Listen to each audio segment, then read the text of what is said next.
Greetings, programs. This is Wretch. Welcome back to Aether and Iron. And I'm really glad you guys enjoyed the first stream of this game. It's a pretty epic world. I'm looking forward to kind of like jumping in to explore the rest of it. But right now, we are on the first island and we're searching for water filtration parts. I think we got some of them already. There's one more stop here in the scrapyard, and then we'll head back up here to the quartermaster's office and see what happens. Hey, Tay. For a moment, I think I'm seeing things. Looks like a scrap pile is moving all by itself. Until I spot the dark shapes of street urchins on its surface, like flies gnawing a steak left out in the sun. Houtini! Hey, seen anything around here we could use for water filtration? I'm not sure they'll be familiar with that sort of terminology, Gia. What about... You mean like mechanical or fancy carbon type? Ain't seen none today, but Spunky found a whole box of rubber flanges yesterday. No cracks or nothing. You want it? You gotta pay. Flanges! I'm too busy enjoying the shock on Nellie's face to notice the White Street Patrol car pull around into my blind spot. You ain't authorized to be here. Oh, God. Steal the parts and leave. Pay for the parts and leave. We'll try using the quartermaster's authority. I'm here on official business. Quartermaster's orders. And we're supposed to just take your word on that. If you want to take care of the scrappers for me, I won't complain. You kissed your wife goodbye this morning, right? His eyes take on a thick, glazed look as he processes this. Then he turns his bovine gaze to the urchin. Give her what she wants. Oh, what? This is our scrap. She gotta pay. Now, you little puke. And not another peep out of you. The guard watches as the kid spitefully hands me the part and turns to spit on the ground. I give them both a wink as we drive off. Sorry, buddy. Okay. Not what the Aetherians are looking for, but worth a penny or two. Alright, return to the quartermaster. They're resourceful. We should be able to... Oh, Liberty Auto. We can repair our vehicle here or buy some parts. I definitely think we need to repair.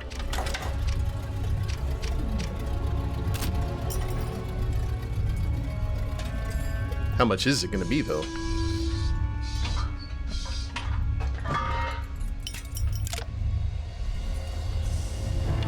Jeez. Dollars and scrap.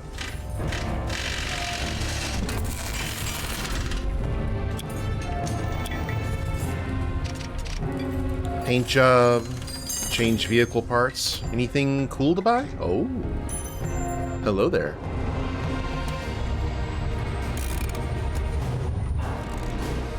Stock engine. Basic armor. How much coin do we have?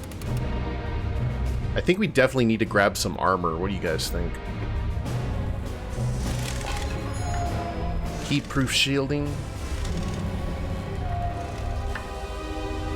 And then a wad of grease to re-roll a failed grease monkey check. Let's get some armor.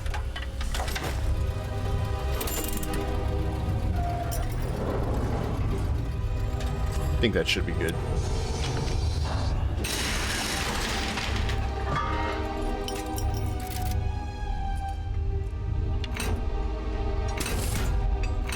And we can increase inventory. Shotgun, pistol, refurbished stock engine, stock repulsors.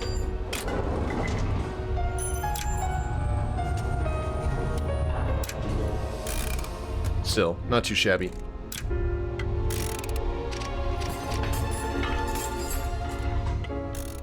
Okay, how do we get... Oh.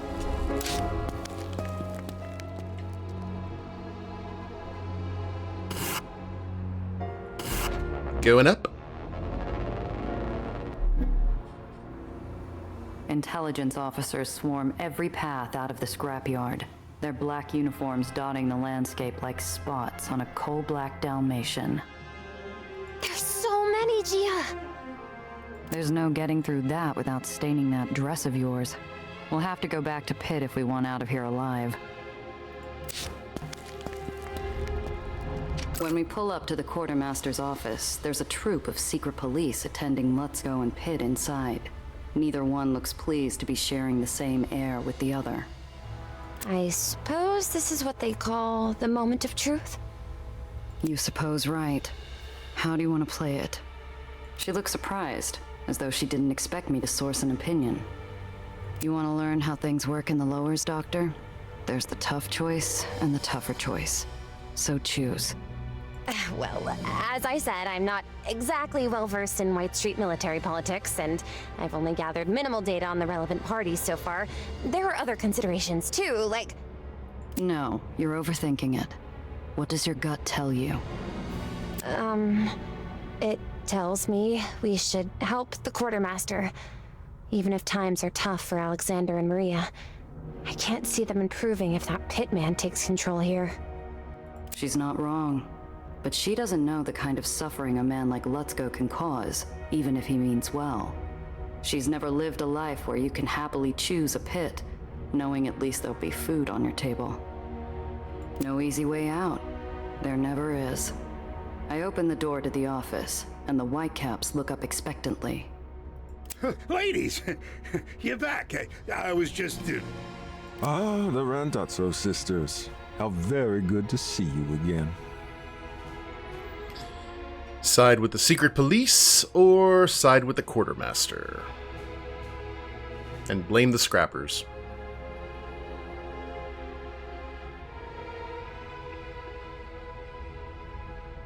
Unfortunately, we can't play dumb, so...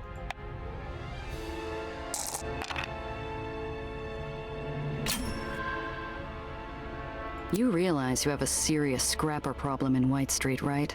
They're practically on your doorstep, but you're too busy shaking down your own officers to notice. Intelligence Officer Pitt regards us as one might the brown patch on their recently chomped apple. Thank you for your candor, Miss Randazzo. We'll look into it. Well, Sergeant Major, I suppose that about wraps it up for today. Then, suddenly, he's all smiles, acting for all the world as though we're just finishing a convivial tea luncheon. His tone is the only thing that's pleasant about him as he leans in.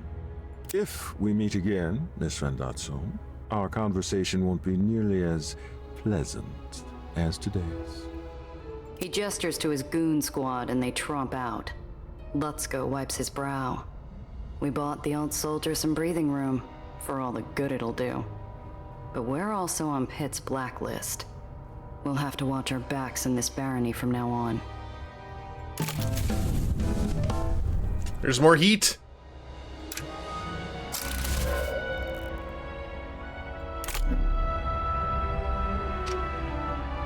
Once Pitt and his pal are gone, Lutzko shuffles towards me and Nellie. He's wringing his hands like a chicken's neck. Oh. Let's level up, shall we?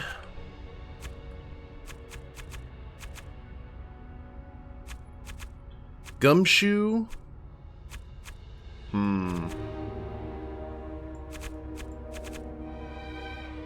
I do want to upgrade Gumshoe. Like, even if she's not technically a detective, it just fits my style. Right? Mm-hmm. I don't know what to say. You ladies saved my skin today. Oh, it was our pleasure, sir. The kid's sincerity flatters him, and some color comes back into his cheeks. I lean into his space, interrupting his growing self-confidence. That it was, sir. And we couldn't possibly accept any generous tokens of your gratitude. Recognition flashes in his eyes. To his credit, the old mustard-stained mutt catches on quick. No, I insist. Listen, you ever need anything, you just let your old quartermaster know. I got plenty of stuff you'd find use for. Ooh, a crate of cigars. Oh, and that thing I asked you to look into? The thing? Couldn't find that problem of yours. That's too bad. Right. And just for the record, people aren't trash just because they were born on solid ground. Well, like I said, busy day. Thanks again, ladies. White Street's scrapyard monarch scurries away with all the decorum of a chastised court jester.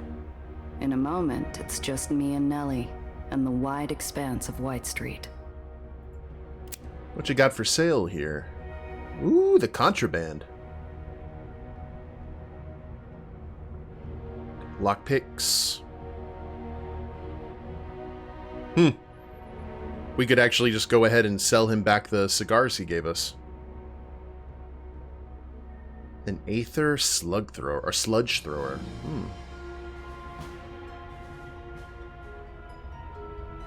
Lockpicks.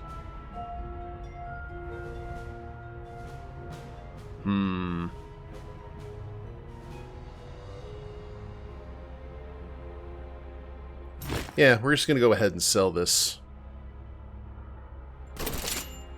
That gives us $71.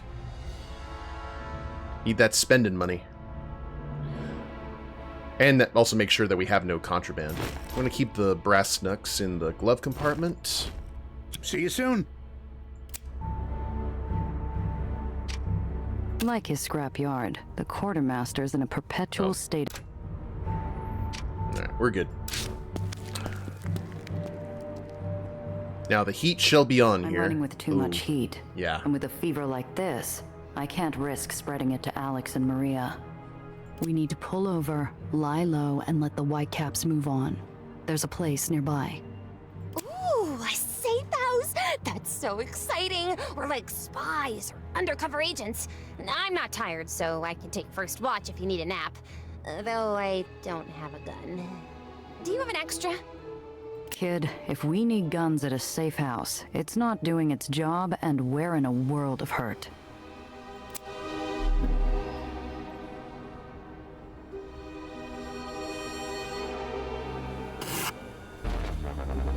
You read my mind, kid. It's a grubby ground floor room in an abandoned tenement. The building's ghosts peer out at us from the woodwork. I see Nellie dodge a shattered light fixture, tiptoeing around the glass shards. This is the place? You were expecting the Ritz? It's quiet, kid. That's what counts.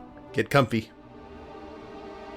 The minutes bleed together as the lights outside trace an arc across the floor. And we'll poke around for anything valuable.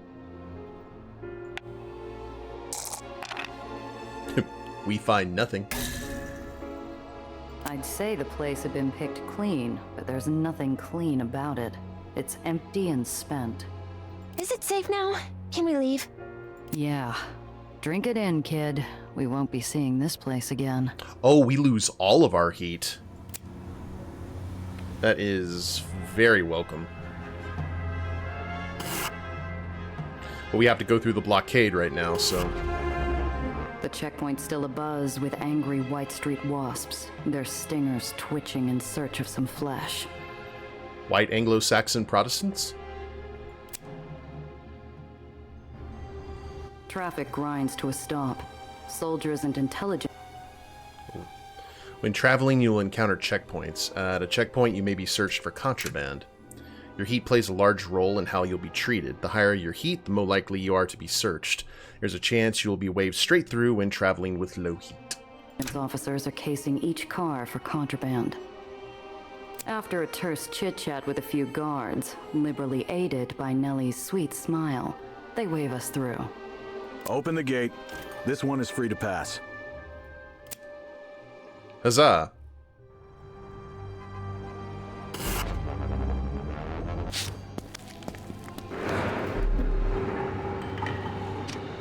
Somehow, the place looks even rougher than it did only a few hours ago. There's a pall in the air as thick as the smog. Alexander and Maria catch sight of us and head over, dropping the goggles from their stained faces and treating us to some weak but earnest smiles. You're back. Do you have what we asked for? We have 2 in the inventory, huh? I'm happy to say we were able to retrieve some excellent parts for you. Here you are. The kid magnanimously hands over the scrap, with all the pomp of a mayor handing out the key to the city. Praise me. I can do you one better. I hand over the extra parts we managed to scrounge up. Maria accepts them graciously, and Alexander puts a hand on my shoulder. His dirty cheeks are already lined where he's been crying. I can't tell you what this means. Things have been hard. Our nephew, His words freeze in his throat, and Maria puts a consoling arm around him. Thank you, Gia. And our deal?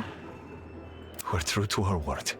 Poppers spotted a car matching your description by Hero's Arch, past the commercial district at the island's edge. Should still be there. I should tell you, though. It's all right. Thank you. Next to me, the kid is wilted like a balloon with all the air let out. Her pretty little life in the Heights hasn't prepared her for this. She's had a double shot of reality, with no chaser. Yeah, she looks it. Here, we want you to have this. It's not much, but you really stuck out your necks for us, and we look after our own. We shall accept the reward. Thank you, and good luck. Don't want to insult them. To you as well. Ooh, $40. He bites something back, tight-lipped, but his eyes say it all.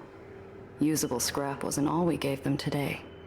We reminded him that not all outsiders are pinstriped jackals with a pen in their hand and gold in their smile.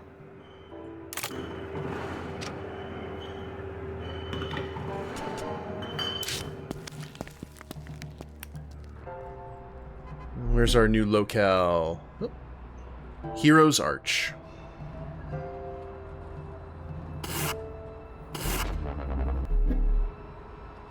Surprise! Doing well, keeping a low profile. But today it's not enough. A White Streak guard flags me down and flashes his lights. I pull over and a young, self-important whitecap approaches my window. What seems to be the problem, officer? Don't play coy, miss. I just saw you toss something out of your vehicle. Was that a cigarette butt? Contraband? He hooks a thumb through the belt loop of his trousers, smug as a schoolyard bully. You'll have to pay the fine on this here ticket or we'll have a problem. Pay the fine. Read the guard. Okay. Jeez. That was close. I give the guard a cursory look. He rocks back on his heels absent-mindedly. Slinging tickets to fill a quota's gotta be a dull post. And if I had to guess, this guy's way behind. Slow day, huh? What? That's why you're stopping me. Gotta fill that quota no matter what, right? I'm not sure I like what you're suggesting, miss. Oh wow, 97% smooth talker. Just don't roll double ones. Thank you. I flash the officer an easy smile and give him a small shrug in response. I get you've got a quota, and I don't envy you for it. Bet General Eli doesn't appreciate how hard it is to hand those out when it gets quiet out here, huh? His tough guy act melts in an instant, faster than ice on hot pavement. Actually, never mind. You're pretty sharp, and you're not wrong. Take it from me, pal. There's still trouble out there if you're looking for it. But all the same, I'd appreciate not paying a fine for trouble I wasn't in. That's plenty fair. Sorry about the stop, miss. No harm done. The officer jogs back to his cruiser with his tail between his legs. Looks like I'm free to go. You can now unclench. Both of you.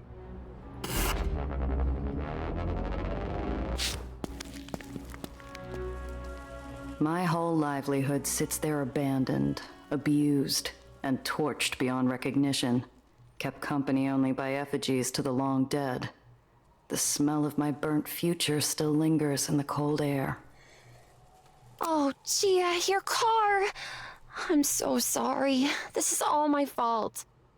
The vandal who took my car apart was more butcher than surgeon, ripping out the hidden compartments and leaving a gaping hole where Nellie's briefcase had been stored. Kid. She runs forward, hoping that every desperate scavenger in a 5-mile radius had somehow missed the briefcase. They hadn't. No! Yes. I suddenly feel like I'm outside my own body, looking down from above at this odd, tawdry sight. A scientist and a smuggler, hunched over the gutted corpse of a flashy import roadster. Ain't a comic panel been printed with a scene as strange as this. I nudge Nellie, motioning for her to follow me towards the edge of the island, overlooking the lowers. So she can push you.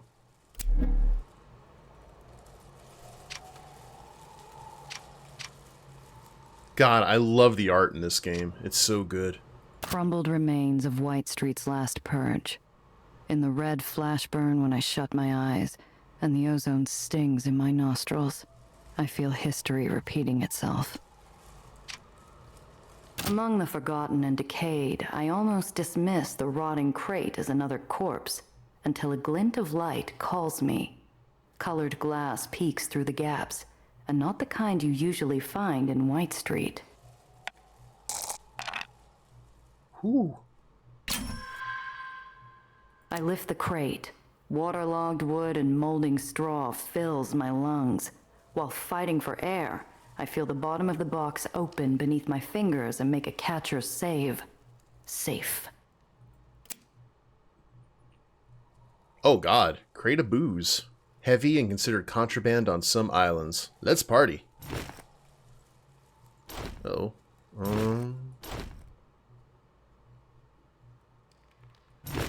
So...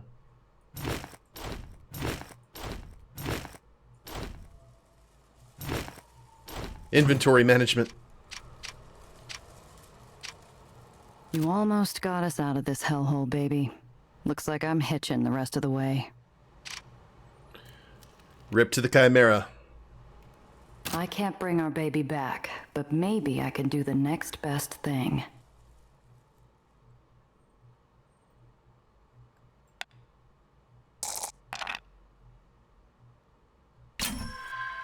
Oh man, we are living on the edge with all these rolls, man. Hell's bells. I dig through dirt and ashes and grease. The metal's gone cold and the cavity's gutted. I start to give up hope when I find a miracle hidden behind the tank, like opening a burnt door to find a room still intact. Efficient repulsors. Oh. Okay, that is problematic for us because we have to leave some stuff behind. We have to leave the crate of booze behind.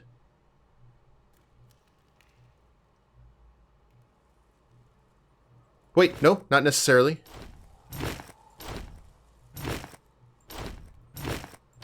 There we go. we shoved it in the glove box.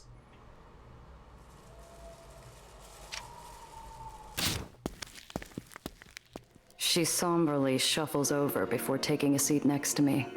Our legs dangle over the edge like a set of old, tarnished garden chimes. I thought it'd be beautiful up close. Is that silly? Huh? Well, I've seen it so many times from the Institute, obviously, but I thought when I came down in person, I don't know, I guess I expected something different. In the lowers, kid, things rarely go the way you expect. We gaze out at that hateful storm cloud, and I realize I do see a sort of severe, intense beauty in it. Like the ocean, maybe. Or what I imagine the ocean is like up close. What is it, anyway?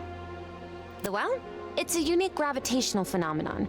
I theorize it's a byproduct of excessive industrial aether production, but the data is still unclear. Punishment for our sins? Last week, I would have scoffed at that. today, I don't even know what I know anymore. Maybe it is. The only true wisdom is knowing that you know nothing. Look, you can't carry the world on your shoulders, kid. We do what we can, and when we can't anymore, well, there's always wind skipping. She turns to me, confused. I reach into a deep coat pocket and pull out a handful of flat stone shards, eyeing them for the proper shape and size. My Zio taught me, when days were bad or boring or too hot or too cold or too anything, we'd throw stones together. The trick is to time it with the updraft. Watch this.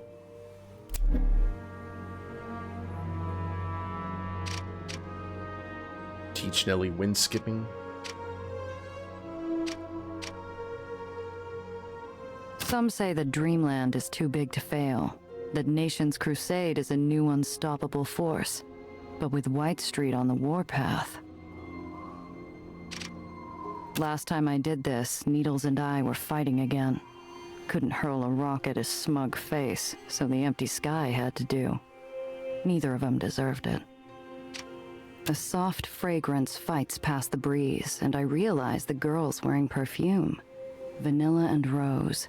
Height smells, as foreign down here as good dentistry or hope. I feel a weird surge of pity for the poor, pampered kid, and a tiny acid kick of jealousy. That's the name of the fragrance. Okay.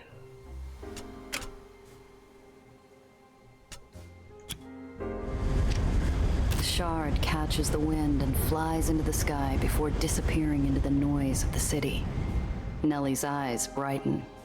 Nellie takes a few stones from my hand, giving them a clinical eye. She winds back for a throw, but hesitates, glancing over at me.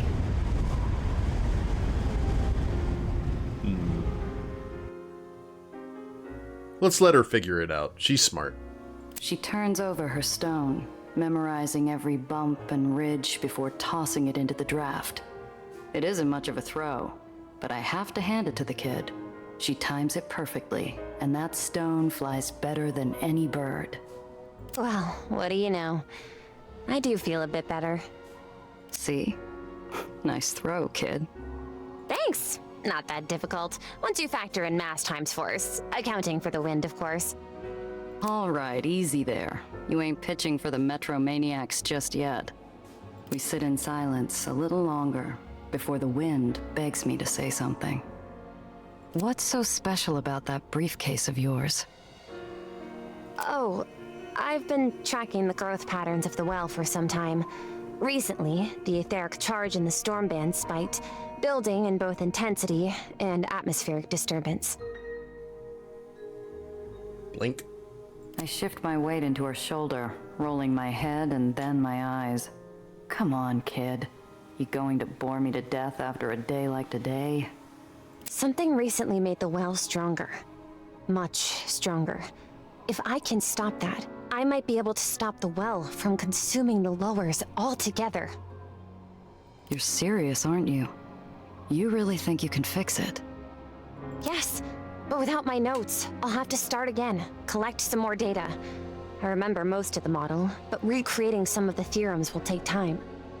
Well, that settles it. We're not done yet, kid. Those notes of yours, pretty sure they were taken. And I'm not going to soil my reputation by losing a client's property. We just need to fix up our clunker to find them. Oh, you mean it, Gia? That's wonderful news. Thank you, but we need something better than clunker. She's going to help us save the lowers. She needs a real name. She does look like a block of cheese. Or a sponge. Honeycomb, maybe? I can see her gears spinning up again, and I decide to let her run. We could both use the distraction. So, what are we going to name our car, guys? Do we want to call it Honeybee, Princess, or Zapper?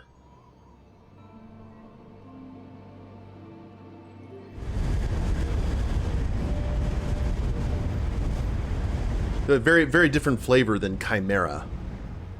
But still, there's potential there. I mean, we already colored it blue, so I don't know if honeycomb would really...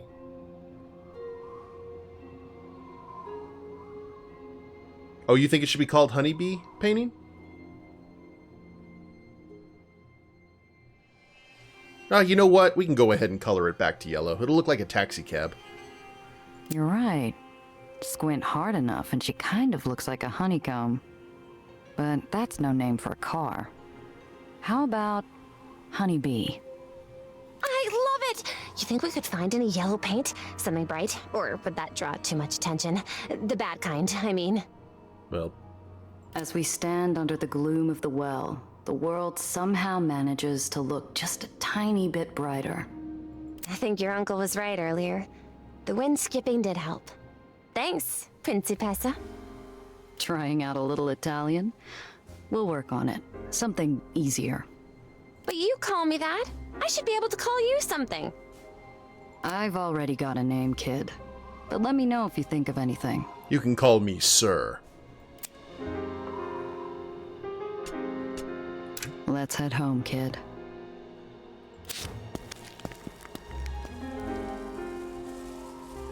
Okay, was there anything else? No?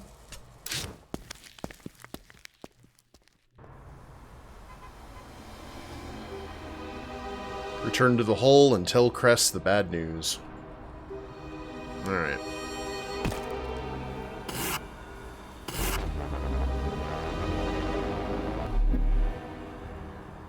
I'm getting used to Honeybee's quirks, namely compensating for her disastrous alignment, when I hear a sharp intake of breath from Nellie. My eyes dart to the rear view and I see him again. That tall, rangy shadow, riding hard towards us like a bandit in the night. Like a bandit in the The night! shadow pulls up next to us, and I'd swear on Zio's headstone I feel the temperature drop. His gaze is flint and his smile is poison. I squeeze the wheel to steady myself. I've been awful rude. Never introduced myself. Name's Tobias Dufresne. Didn't ask, Slim. You got about 3 seconds before I ram you into a building. Leave us alone! Be glad to oblige, Missy, but I'm being paid handsomely to bring you back home, and I aim to earn my pay. Come along now. Like hell. You there! Disperse immediately! Great. Here's your chance to run. You'd like that, wouldn't you? It was you. You torched my car. Precious to you, was it? I expect little miss was hoping to get her papers back, too. Don't worry, darling. They're in good hands. Wait, my research? Give it back! And that's doctored to you! Apologies, but if you won't come quietly, well... I said disperse! Final warning! Moving between roads. Road gaps can be jumped to reach the other side. But moving between roads... Oh, uses a lot of action points. Yowza. Okay. Well, that's fun. Bystander, bystander, bystander. Innocent bystanders all around.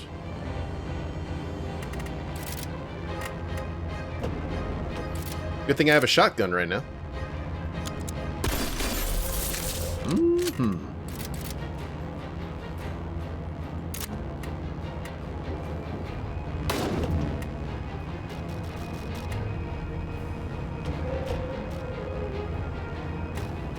Ooh, do we want to hit the brakes? No. This bystander will defend us with their body.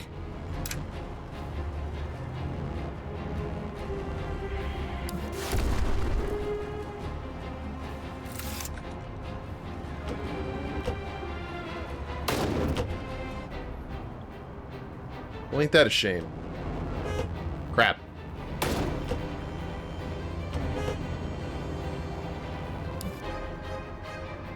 You're cruising for a bruising! Oh my god, the cabbie's here?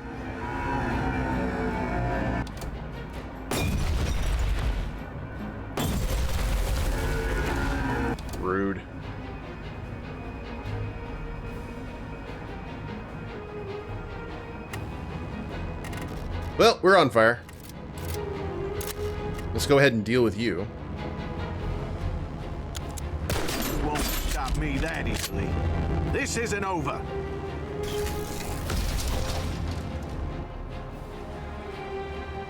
That's it. You're under arrest by order of General Tillinghast. Oh, God. Damn it, soldier boy, get out of my way. Now's our chance. The Whitecaps jump on Dufresne's sleek Corvette like a drove of starched pigs tackling a raven. While the bullets and cuss words fly, so do we. And he clocks our escape with a furious shout. You ain't seen the last of me, you hear? I'm coming for you, Miss Doctor. Ah, victory! Oh god, so many things. Caltrips, nitro, tinker repair kit. Alright. How do we make all these things fit? We can't.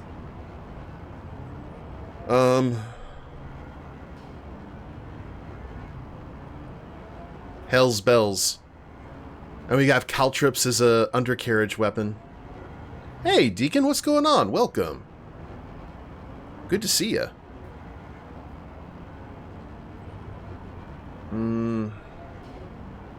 8 health. Alright, we're gonna leave that there. We're gonna keep that. Money or upgrades?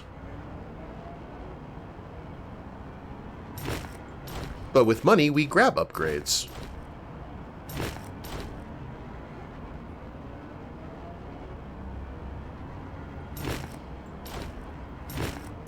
Alright, so we're going to leave the nitro in the... We just got to leave it. And the creative components, which is a shame, but it is what it is.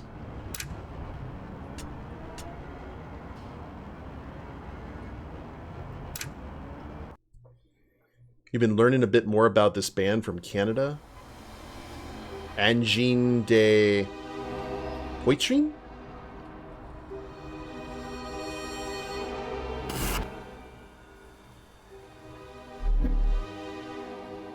Head back home. At least we can install everything onto the... I better let Cress know what happened to the Chimera. Yeah. First, let's talk to the captain. Hello. Oh, nothing new there. Bye now.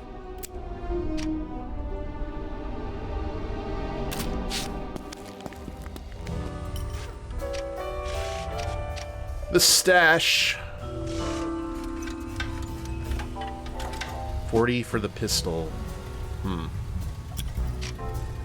repair vehicles. Let's do that first off.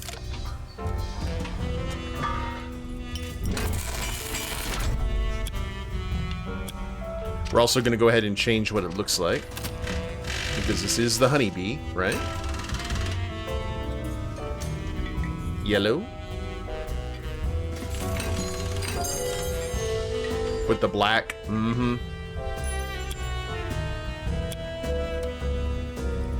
That's going to work. I mean, it was a lemon.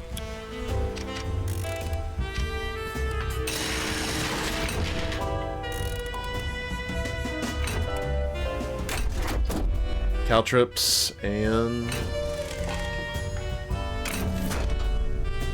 efficient repulsors.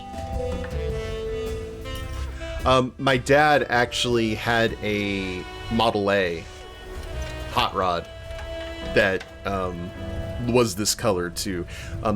Actually, this looks like the Chevy that he had.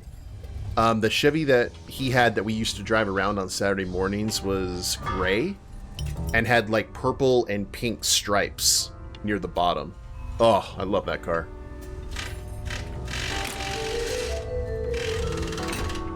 Okay.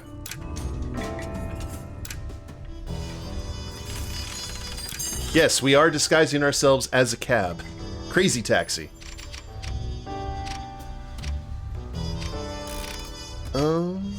Let's sell the stuff that we don't need. But we cannot sell the booze, unfortunately.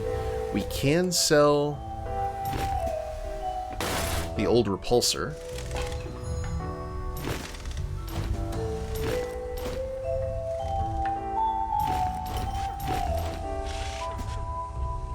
And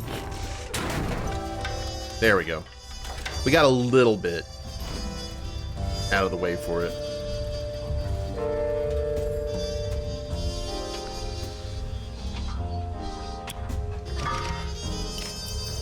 Okay, Cress, please don't kill us. Cress greets us, shoulders square, arms crossed, a woman bracing for impact. She must have figured something was wrong when I didn't pull up with our baby. You find her?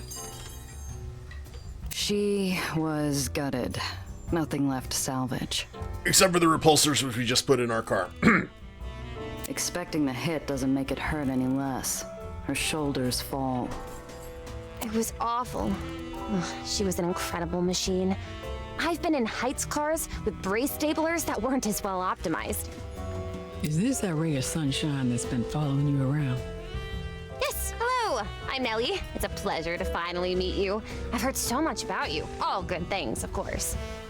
Oh, so Gia's been lying. But Gia didn't say you were a mechanic. I thought Lowers Islands didn't allow their Aethaniers to work on the surface. Or is that how it works in the hull? The kid's stepping into a minefield. Cress talks as much about her personal life as she talks Bavarian politics. The voice acting is quite good. Let's let Cress handle it. Needs to make that first impression. Set some boundaries. Sorry, I'm not breaking my back crawling the tunnels to keep you afloat. Oh no, I'm sorry. I take it back. This is my first time in the Lowers, and I didn't expect to meet so many Aethaniers. Don't you know? We breed like rats down here. The kid looks on like she's ready to start taking notes. The hole's not like other islands. No free homes, no rats under contract. You need a generator looked at, you pay me like anyone else. Don't worry, I won't be a bother. I'm certain I can find my way around a generator. Oh, but I hope it won't be any trouble to ask about the output capacity. I can pay you a consultation fee once I have the funds. Unless you accept coffee. Stick around a month. I'll think about it. And I take cash. And coffee. Cress is playing it softer than I expected with the kid. The first day I walked in here, I was lucky to get away with my jaw intact. Oh, I didn't realize that Cress has, like, an Indiana Jones whip. Nice. So, the Chimera's gone. Looks like you're stuck with that bucket of bolts. Honeybee is not a bucket of bolts. She's a queen.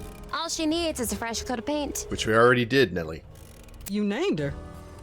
You gonna get attached to every lost cause you come across now? Defend the name. She'll pack a hell of a sting once we're done with her. Don't you worry. Yeah. Anyway, all that hunk of yours really needs is a tune-up, a fresh set of repulsors, and restitching of the upholstery. At a minimum. And she's not the only one who needs to get back in real fighting shape, Cress. My rep's in the gutter, and I need cash. Okay. What exactly are you looking for? Ooh, level up. Ding! We'll go ahead and raise Gumshoe again. That'll give us the tip-off ability.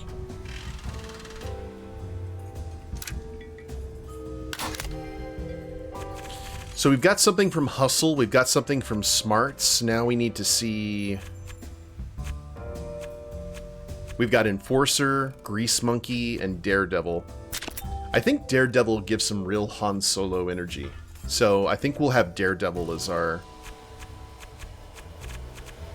ability from here. Got anything for a little more protection? Honeybee can take some fire from street-level punks, but I wouldn't trust her in a serious dogfight. Yeah, conversation's well written as well. The chassis is shot to hell. You're gonna want some serious armor plating to reinforce it. I'm out of anything at the level you're asking for, but if you bring me the plates, I'll get them set up for you. Think Tiana has anything? If you're willing to pay an arm and a leg. Fair enough. I'll stop by Pier 6. Can I borrow a leg, Cress? You happen to know of any jobs? I got something, but it doesn't pay much. More of a personal matter. If you want real money, you know who you'll have to talk to. No, Needles is off the table. Needles? Is he bad? He's nobody. Just another smuggler I used to work with. We had a falling out on our last job. Just another smuggler who owes you big? He recently set up shop in the Raymond district. Not struggling for work either. You need a lead on jobs. He's who you need to talk to. Least he can do. I haven't seen Needles since Zio died. Haven't wanted to. Too many bad memories. But Cress is right. I need the money. And a job's a job, even if it's from him. You said you had a job? Something personal? Yeah, but first, tell your client to go bother someone else. Oh, no problem. Don't worry about me. I've been wanting to look at these Aether lifters you got stacked up over there. It'll be like I'm not even here. I heard about what you did for the Aether Rats in White Street. Thanks. They dealt with me fairly, and your advice was, if I recall correctly, to not be an ass. So I wasn't. So, you wouldn't say no to another job for them? Depends. You said yourself the pay's nothing to write home about. But the karma. We got some scratch saved up. A sponsor's covering the rest. Sponsor? They're good for it. I'll vouch.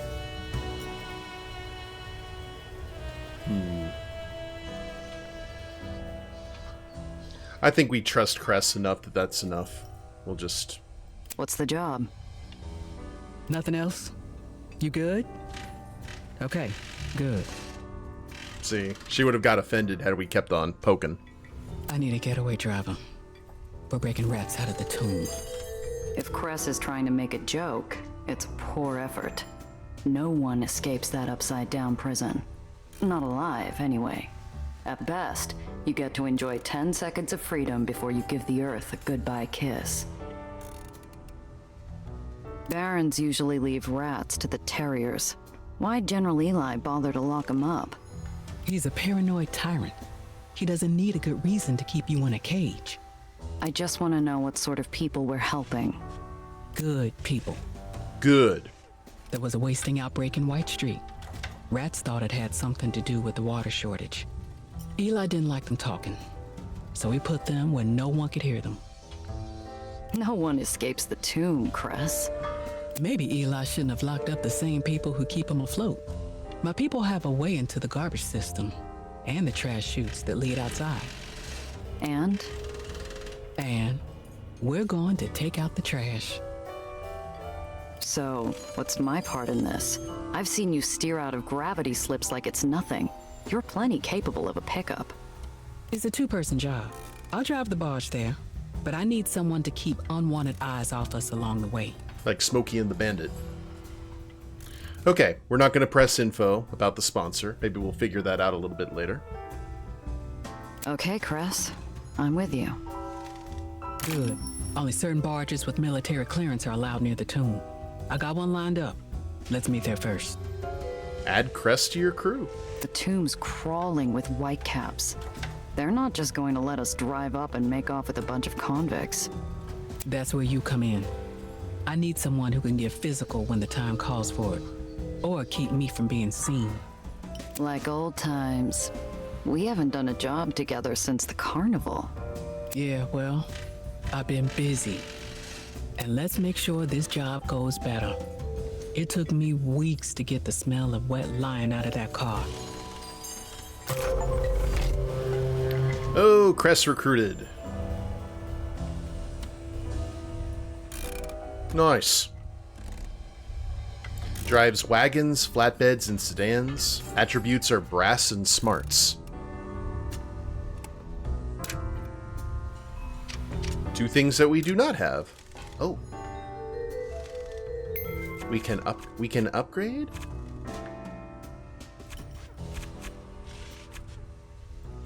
So what does she already have things?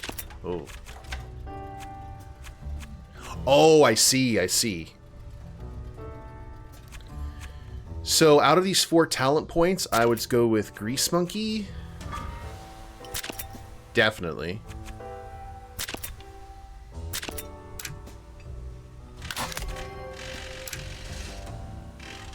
And Tune Up. And then for the smarts, would Cress be a Brainiac? Or a Strategist? Scientific knowledge and understanding of Aether technology. A master of planning and tactics.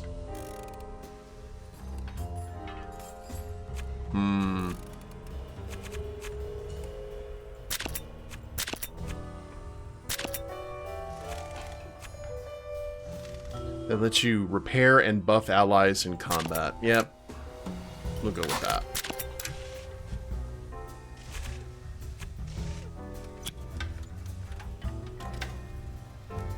Look at our motley crew here.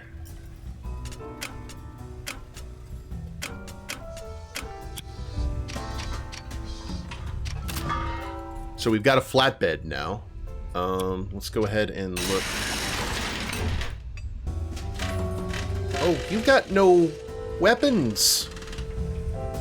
You've got caltrips, but...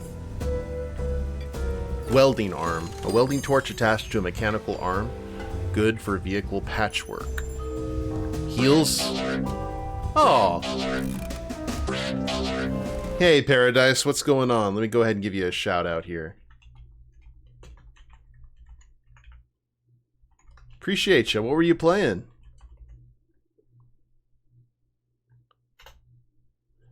There we go. Yeah, definitely the healer.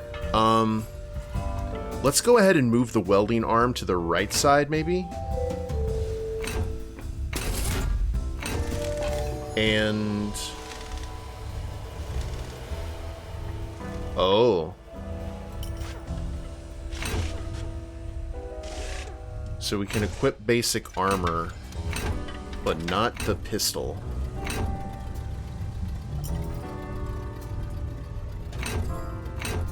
Alright, so it may be best to go ahead and do that then. New job schedule is kicking your butt and you just want to lay in bed? I hear that. Well, thanks for the raid and sharing your community. I appreciate you. Very much so.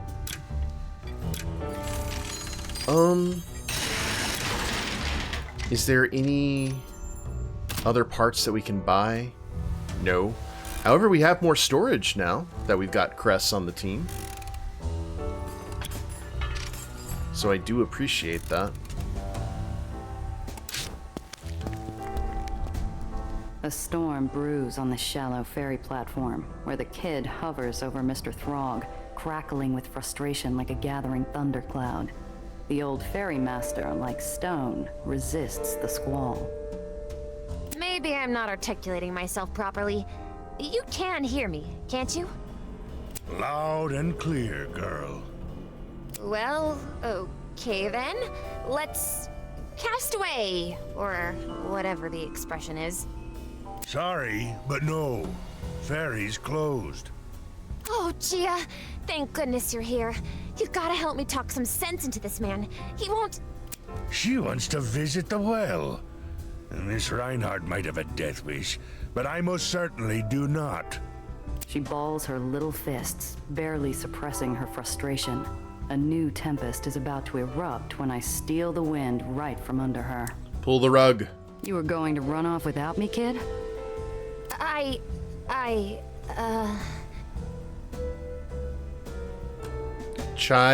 Should we chide her for running off or defend Nellie? No, let's chide her for running off. Like, that could have ended very badly for her. What was your plan? Run into the storm and hope it didn't tear you apart? Gia, this is the last thing, and I'll have recreated the most important parts of my research. I just need to get close enough to see the atmospheric conditions around the outskirts of the well. The only thing you'd have seen is your own skull as your eyes were pulled from their sockets. Mad girl. Everyone had their own well story, just part of living every day next to something that could kill you. I'd tell my giggling sister how I had to lasso my own leg once as it floated off. Nellie, evidently, does not share the same amusement at such a story. You know, there is one place that might work. Not too far out of the way from White Street. Safe from the gravity, too. Oh? You ain't taking her to the rig now, are you? I might rather take my chances near the well. Don't worry, old man.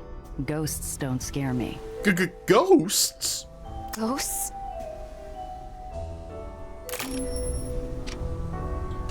Okay, how many missions do we have now? Good God. See Tahana in Pier 6. The Loose Thread, track down needles, acquire the barge. And Ghost in the Rigging, which is a side quest, so that's nice. Travel to the abandoned Aether rig and talk to Nellie. I like doing the side quest before hitting the main quest, so I think that might be best. Oh yeah, they put so much thought into this game, Deacon. It's crazy. Ooh, Pier 6. Sixes, thanks for the follow. Appreciate you.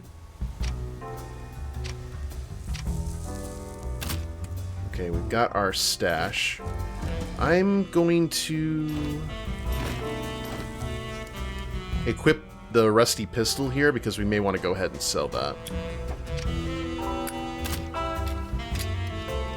What you got? Improved stock engine for 60. Oh.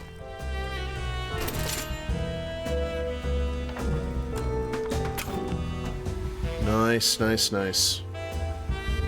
I do... Lucky dice to re-roll a failed check. That is a lot of money for that, though, man.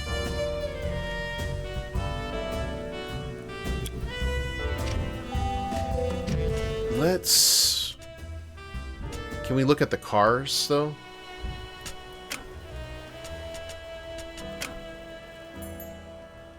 Oh, there we are.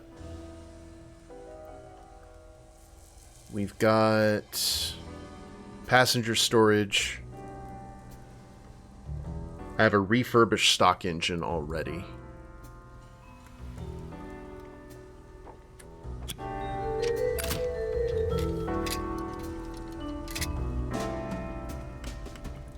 So this would definitely be...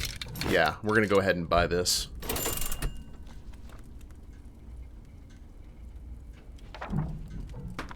And that should be good, I'm thinking.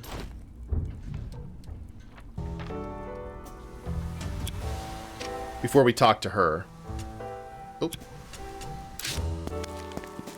And start that line of conversation.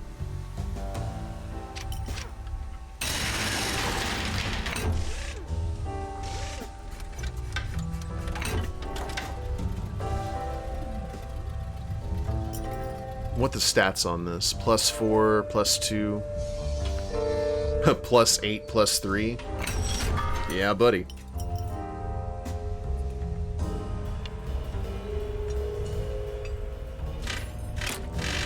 I think that was definitely one of the things that we needed to get. I'm also glad it doesn't cost money to upgrade our stuff. Hey there. Oh. Both hands. Now... She works tirelessly on that arm of hers, obsessing over it, making sure that it's not useless. Sometimes I wonder if she's talking about herself more than her arm. So we got 80 for that. And we'll go ahead and sell the old pistol too. Oh, we got scrap for that. I see. Well...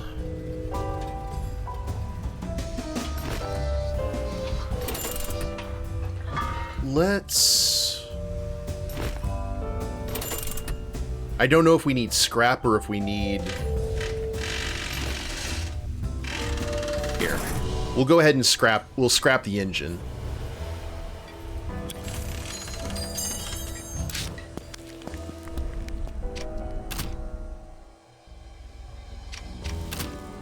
And now we'll sell the pistol.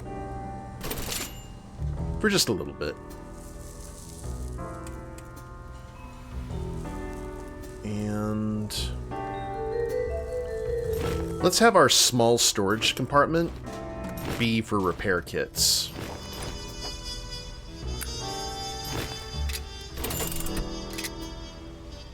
Hey, Shim Sham Sam. Longtime fan here. Wretch, you deserve more subscribers. Aw, thank you, boss. I appreciate you. Thanks for those kind words.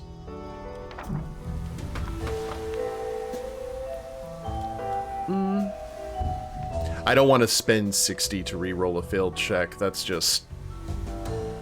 way too big of an investment, I think.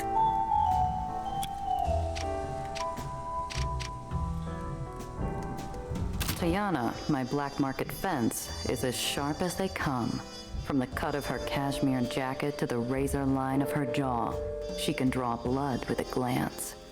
Even the scent of her hand-rolled cigarette, redolent with caravan spices, slices through the air with a dangerous edge. So how Gia talks reminds me of a character from, what was the name of that game? It was set in a cyberpunk city where you were a taxi driver. God, I can't remember the name of it right off the top of Cloudpunk. And there's a robot that you talk to who's a detective, and he has this quirk that he talks like he's narrating like a 1920s detective novel. So all that stuff that Gia just said, this character would have said it out loud. And he uses that to kind of show his intentions and how he feels about people and how he wants to communicate. And I thought that would be an awesome concept for a Malkavian in Vampire the Masquerade. He just has to have that outer narration the entire time. When I walk in, she pulls the nib of her fountain pen away from an account ledger like an assassin retrieving a dagger, and honors me with an inscrutable smile. Tiana. Giovanna. How's business? Can't complain. That's a lie. I could, but I won't. Awesome character designs. This is why I like you Italians. Always with your heart on your sleeve. You know, a short swim across the Adriatic and we might have been sisters. I like to think of us that way, which is why you're going to help me patch up my new car with some better defenses.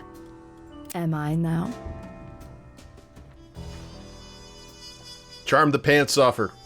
Well, I know you're dying to tell me what happened to that artist of yours.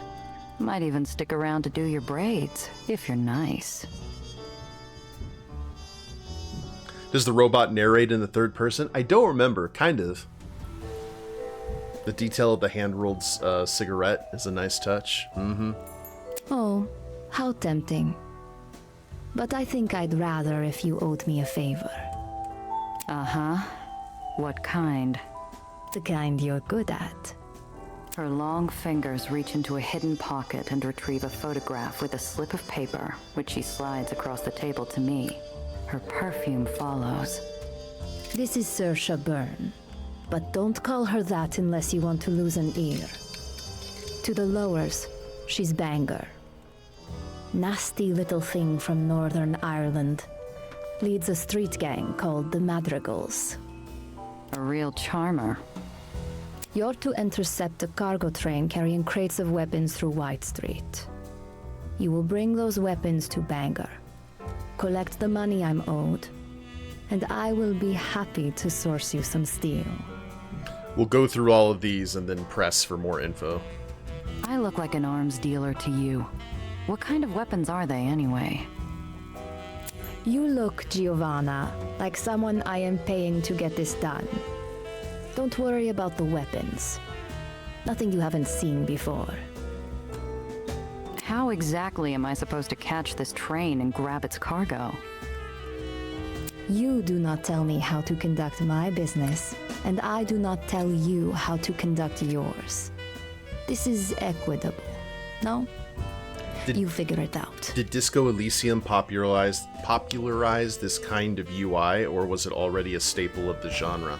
I think it was basically a staple of the genre. I played games that were like this before, like battle books and such from like other things, but I think Disco Elysium was very unique in how they handled it. So, like the Harebrained Schemes Shadowrun games had a similar UI. It's one of my favorite kind of ways of doing RPGs.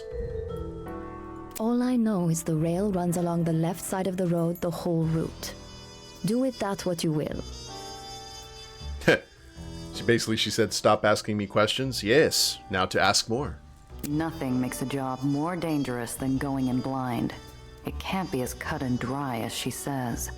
What aren't you telling me? Giovanna, the great castle libraries of Illyria could be filled with the things I don't tell you. Trust me. You want it that way. Okay, 7 or better. Fingers crossed, chat. This banger dame sounds like a real piece of work. Anything in particular I should know? Sick. They say she survived the wasting as a child by catching and eating animals. Rats, birds, a dog if she got lucky. So she's tough. She is dangerous, and she is always hungry. Yeah, all right. Excellent. Be sure to bring along that little scientist friend of yours. What? Why? Last thing I need is the kid slowing me down. Indulge me. And if I say no? Ha! Come. I need this done correctly. And you, Giovanna, need the money. Bring the girl. I like this about as much as a kick in the teeth. But in Pier 6, Tiana calls the shots. She meets my grimace with an infuriating smile. She looks like a mage. Fine. If it means that much to you. But my armor better be ready when I get back. Her eyes are lidded with shadow as she waves goodbye. I can't tell if it's meant to be mocking or affectionate. Well, out of all of the quests that we currently have, we do have the ghost in the rigging. I feel like we need to get some armor first, right? Reminds you of one of the costumes for the goth girl in FFX-10-2. I forgot her name. Pain. Yeah, okay, gotcha. AKA Melee Lulu. Alright, lie in wait for the train. So what do you think we should do, guys? We've got the red line that'll help us get some armor. We can track down needles and get another money job. We've got the graveyard shift to acquire the barge, and this is along with Cress. Or we've got the side mission. To travel to the abandoned Aether rig. I think armor's probably more important. Let's go ahead and go with this. Lay in wait for the white train, or White Street train. And we've got no heat right now, so...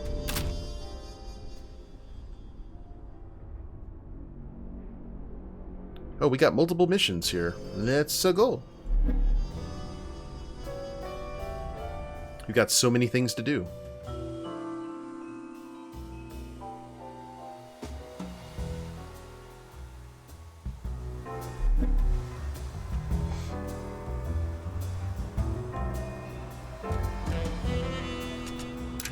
Okay, we gotta highlight the right one. There we go. Railway Road. Barge pickup. Silo 2. Abandoned Aether rig. Look at all that. How far along am I? Not that far. I'm about 3 hours in. Apparently this game is long. Which is awesome, because a lot of these style of RPGs aren't normally long games. Noran Rad, thank you for that sub on YouTube. Alright. Let's just go.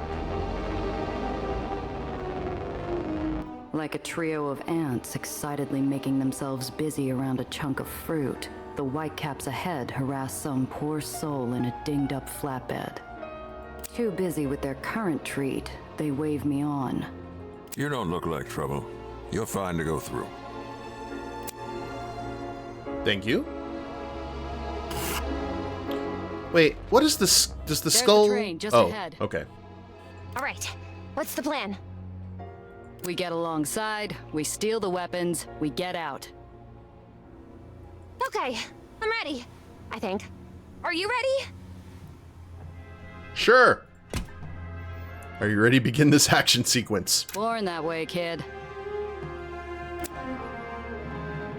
The train leaps down the track like a greyhound foaming after a jackrabbit. Cress is Its here. rattling cars sway like bulky charms on a long, ugly bracelet. Far below us, I spy the spark and glow of White Street's ashen wasteland.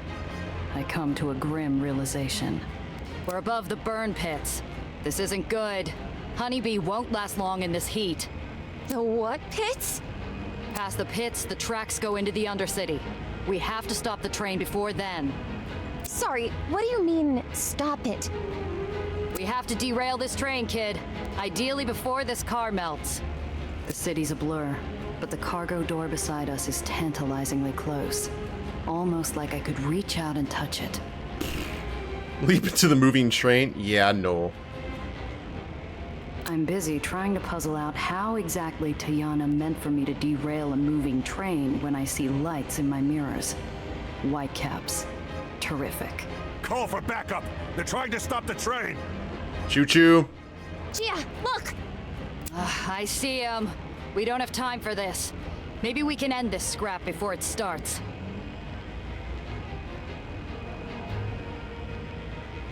We need to roll 10 plus for this. Oh, we have to roll a perfect. We have to roll a perfect 6, double 6.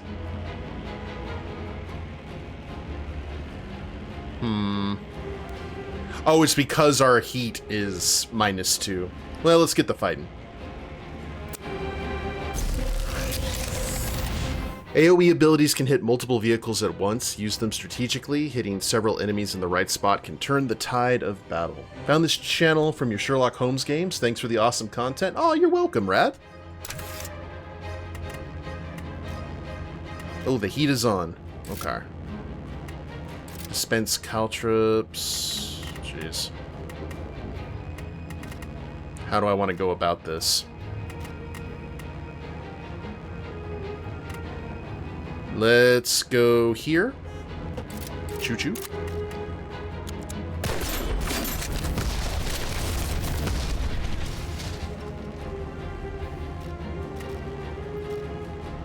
And I've got a pistola.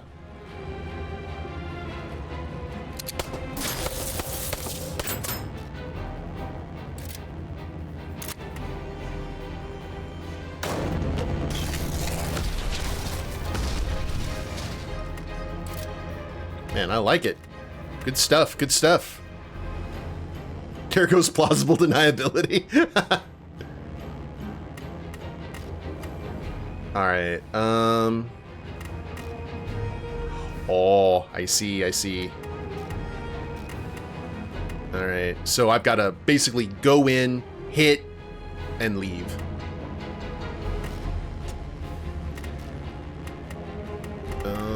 We'll end the turn. Hey, Cress. Let's...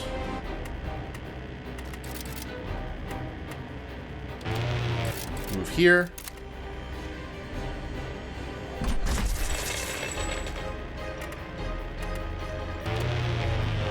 Swing here. And heal.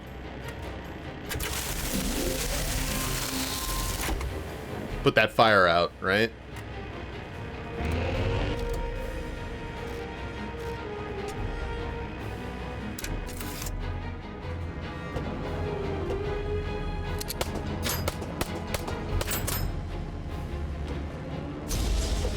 Was that it? Don't you dare.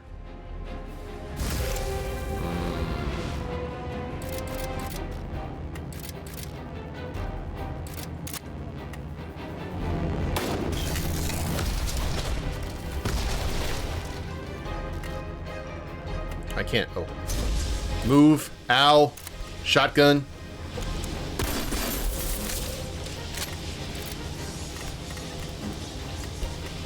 And...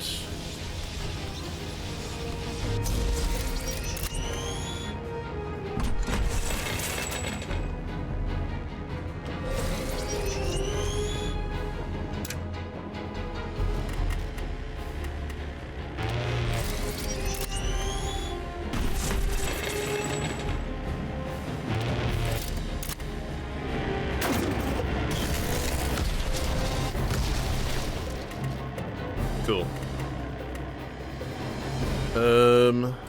Where's the range on this? It's just short in general? Alright, we're gonna have to do a big heal. 2 rounds remaining? What?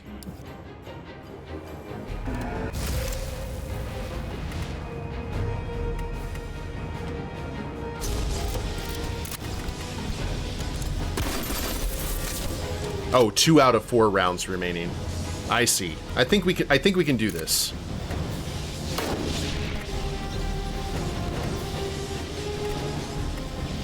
Possibly.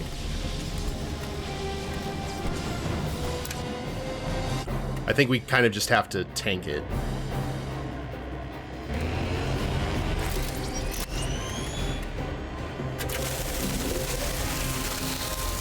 Mm-hmm.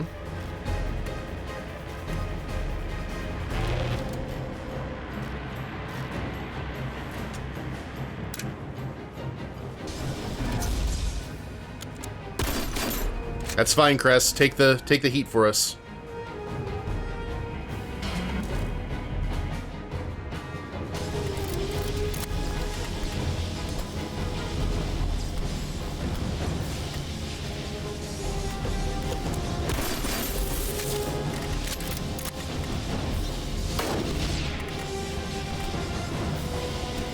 And then we'll go here. Drop those caltrips.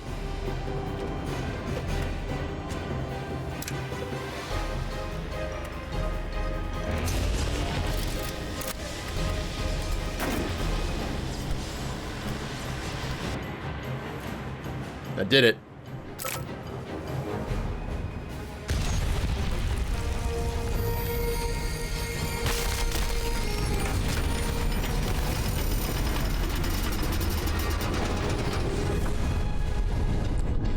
Look at all the floor of dead and dying. I feel like old Ahab, watching with crazed excitement as my quarry screeches its death knell and plunges into the depths. Time for an unscheduled stop. Wowzers. Ah, victory! Ooh, we got a shotgun and a crate of cigars and some scrap metal. I like that. We'll see if we can equip the shotgun to Cress's flatbed, and we will take that, we'll take that cigar. The train cut an ugly gouge through the ash heaps as she reached her final stop. Now she's just another pile of scrap in the pits, half buried and groaning like a beached whale. As we approach, I try in vain to block out the sulfurous choke of our surroundings and the memories that come with them. I feel bile rising in my throat. The moving car gibbet kind of limits environmental interaction, like taking cover behind an object. I wonder how they address that. Well, during earlier matches, there's actually random stuff that can appear on the road. So taking cover's not really a thing, but like maneuvering, so if they try to get close to you, they can get hit by that stuff. You know, kind of adds a different aspect to that whole thing. Try to suppress grief and disgust? No, let's remember. I don't even try to stop the swell of grief rising from my gut onto my shoes. The disease we called the wasting wasn't just a sickness. It was a curse. I see faces in the ash with sunken eyes. They scatter with each step. Gia? I kick up the ash, kicking over and over, till finally the faces swirl away. I'm all right, kid. Let's stay focused. Keep it together, Randazzo. You got a job to do, remember? What is this place, Gia? Anything that can't be saved ends up here. You'll want to watch your step. Are those? Oh God! Yes. The remains. At the sight of charred bones among the refuse, she claps a hand to her mouth and wrenches her eyes shut, as if willing reality itself to change. I give her time to compose herself. Let's get out of here as soon as possible. Couldn't agree more. The pits. Melting vats. Industrial smelting vats for metal and scrap. But when the wasting ripped through the lowers, White Street couldn't get rid of all the bodies fast enough. I fight the urge to shield my mouth against the falling ash. The rain is people. There's something hidden in the ash at the base of one of the cars. A quick brush off reveals the hawkish emblem of White Street's intelligence core. Whoops. Okay. The mugs who work the pits use the skeletons of old shipping containers like these as makeshift sorting stations. One container's door hangs open, its hazard markings barely visible under years of soot. The ground surrounding it looks loose and unstable. Oh God. Near impossible for a gumshoe? Look for anything with an intelligent core symbol. Eli's secret police have access to the finest goods the Lowers has to offer, even if that means confiscating it at gunpoint from someone's ailing old grandmother. If this car was carrying intelligence core stuff, there might be something worth swiping. I dig around until I find a busted piece of personal luggage tagged Lieutenant Kern. The valise took a real beating in the crash, but somehow the record inside remained miraculously pristine. Worf's brother? Nice. One Burn Pit's record added to the pockets. Oh, Cress will like that.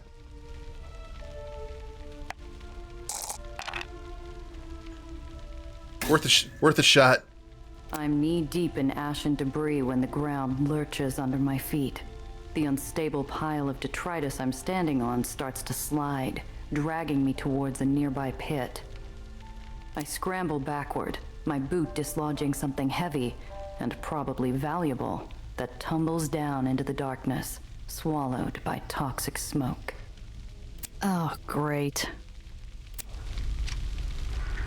Oh, here's the weapon crate. The car is torn open, like an overripe fruit spilling its seeds across the ash. I ought to crack one of those larger crates open. Bingo. The glint of iron and the hot red glow of Aether gone sour. Oh, it's those weapons that we saw. The red Aether weapons.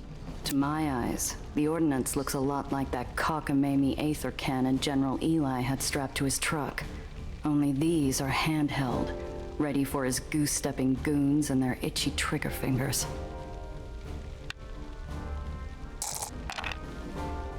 Why didn't I have that roll earlier? I spy something else buried in the straw. It's a casino chip with the name Dreamland stamped in gold. Of course. We knew Kirby was behind this somehow.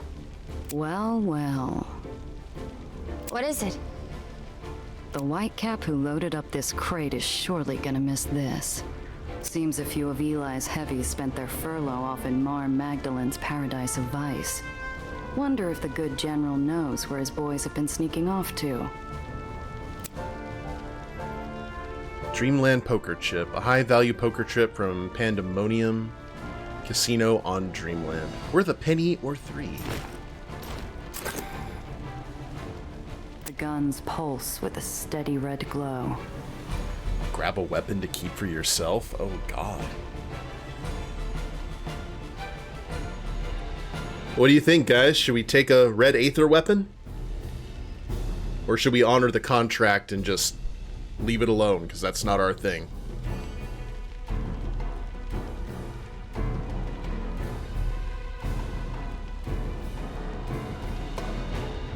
That... honor the contract painting? Yeah, I feel having these would make the car too hot. Like, and not just for weapons, but you know what I mean? Yeah, we'll leave the weapons alone. Zio always said, never touch something until you know what it does. Old man was always scared of new technology. But maybe he had the right idea. I decide to leave the souped-up guns where they are and get on with it. Oh no. This is horrible. I watch, befuddled, as the kid leans into a crate, ignoring the soot smearing the front of her dress, and starts tinkering with the guns. I hear a pop as she tugs at something. The angry red glow softens like a sunset. There. The output will be trivial now. Oh, God. Try to assess what Nellie did. Oh, durr. I squint into the gloom and try to catch a closer look at the kid's hands as she works. What the hell is she up to? I must have played hooky on the Aether Guns 101 day of primary school. But whatever she's doing, it's giving me that sinking feeling. She peers back at me for a moment, catching my suspicious gaze. Don't worry, Gia. This is for the best. I'm hardly reassured, but I don't have the technical know-how to argue. Question Nellie. Yeah, let's just...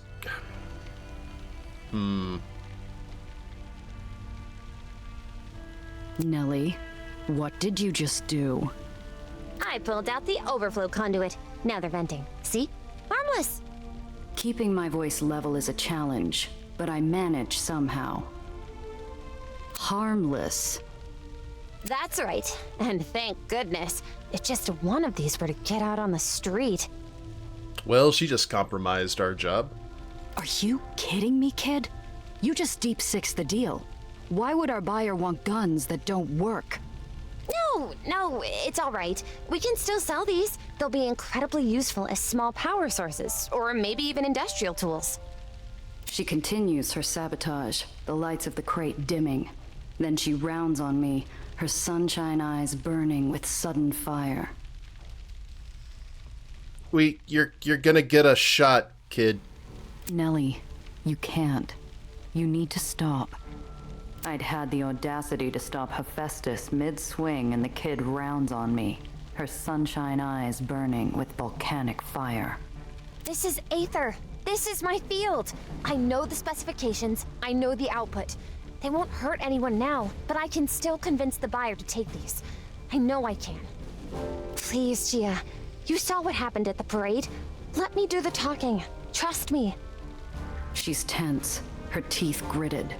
Doing this means something to her, something real. I feel a hot pressure behind my eyes. I squint it away and exhale, ash swirling around me like snow. Things don't go smooth. Yeah, kid. All right. She can't suppress a squeak of delight as we load the crates together. She does a terrible job reining in the smile tugging at her cheeks. As we take off, I make a silent prayer to whoever might be listening. Please don't make me regret this. Okay.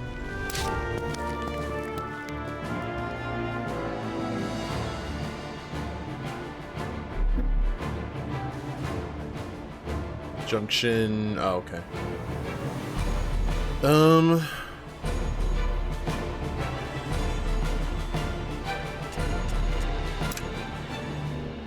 I'm kind of wanting to use our repair kits here. I don't know.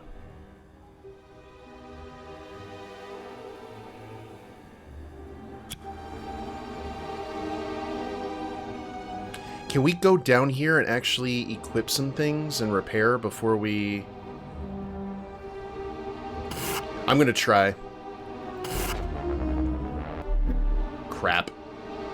We approach a checkpoint manned by an overstaffed contingent of Eli's troops.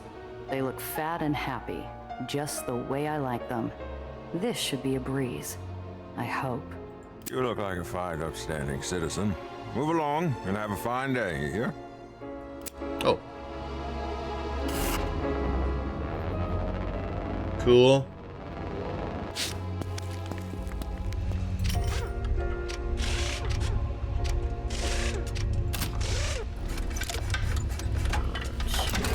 There.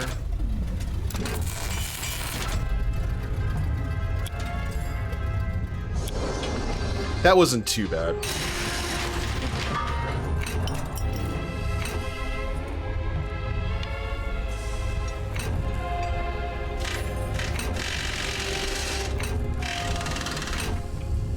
Wow, this truck cannot equip any kind of standard weapon. That's nuts. Alright, Deacon, you have yourself a good one. Thanks for hanging out. Appreciate you.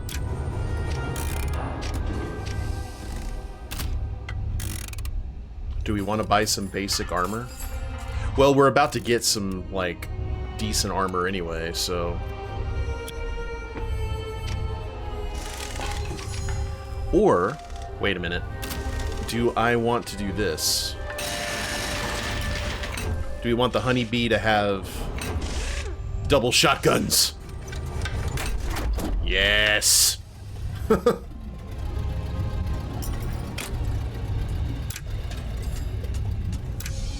That's what we want.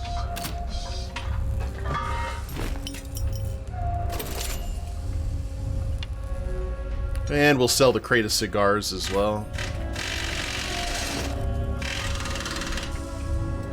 Oh, nope, can't sell that here. Oh, there we go.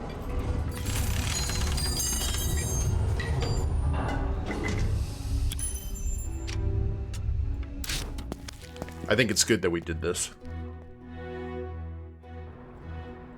It was worth kind of going through customs. Alright.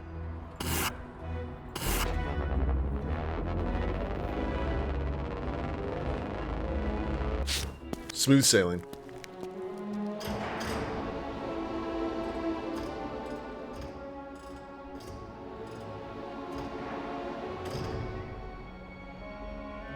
The old railway warehouse is deep in magical territory. It stinks of stale booze and dangerous boredom. Violence is crouched and ready to leap out from every crevice in this den of riveted steel and stacked crates. Last chance. You're sure you want to do the talking? I'm good at talking. Don't be so tense, you worrywart. I have a foolproof plan. Just promise me you'll let me handle it. I look over at our buyer, scarred by daggers and disease, and her goons flanked around her like prize steers. Then I glance back and marvel at the kid's placid smile.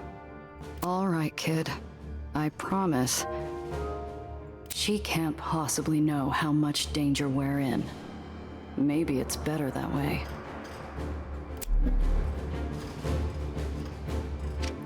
Okay. Let's examine everything before we decide to have a chat with Banger here. A rat-chewed couch marks this as a comfortable place to relax. And if you believe that, I've got a bridge you might like to buy. Those are Dreamland colors. So Banger and her boys are working for the infamous Mar Magdalene. Banger's cocky to be flying this flag openly on the General's Island. Ooh. Go all the way up here. Bullet holes. Erratic pattern, no consistency. Suggests maybe a rat problem. Or chronic psychosis and an imaginary rat problem. Imported Irish whiskey. No surprise the Madrigals prefer the nectar of their fair Emerald Isle to the swill poured here. Hard to tell if that copper tang in my nostrils is rusted iron or dried blood, until I spot the brown splotches on the floor. I watch Nellie's eyes dart from stain to stain, absorbing the remains of the last deal the Madrigals conducted here. Banger taps her boot impatiently on the steel gangway, her temper rising with her foot's tempo. When she speaks, her voice barks out like a Belfast crow. 8 shot? Before I can do anything, the kid jumps in front of me. Yes, that's me. Hello? You're joking. Madonna. This was the foolproof plan? I never joke about murderous ordnance. No, ma'am. You're 8 shot Randazzo. You're the one who tossed Nikki Grayson's place. Yes. Yes, I sure did. Tossed it all up. Nellie's joints are frozen in place, and Banger's mug has twisted into a mask of suspicion. We're gonna die. We're gonna be out in the middle of nowhere with our kneecaps power drilled. Did you know? And where is that again? You'll remember, of course, as you were there. We promised.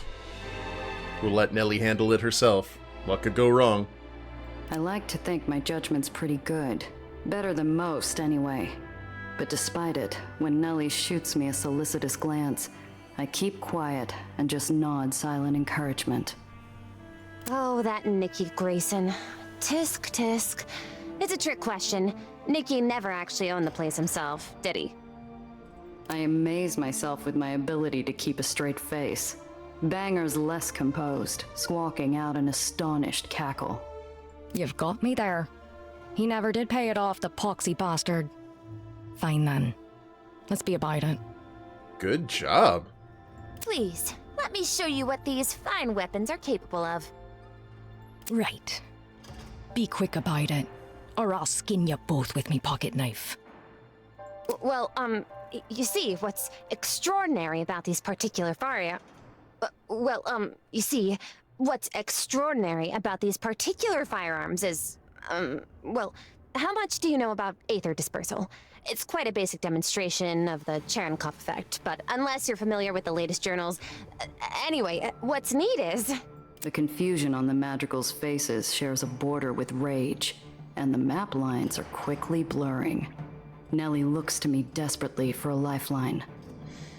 Oh, shall we translate Nellie's technical lingo?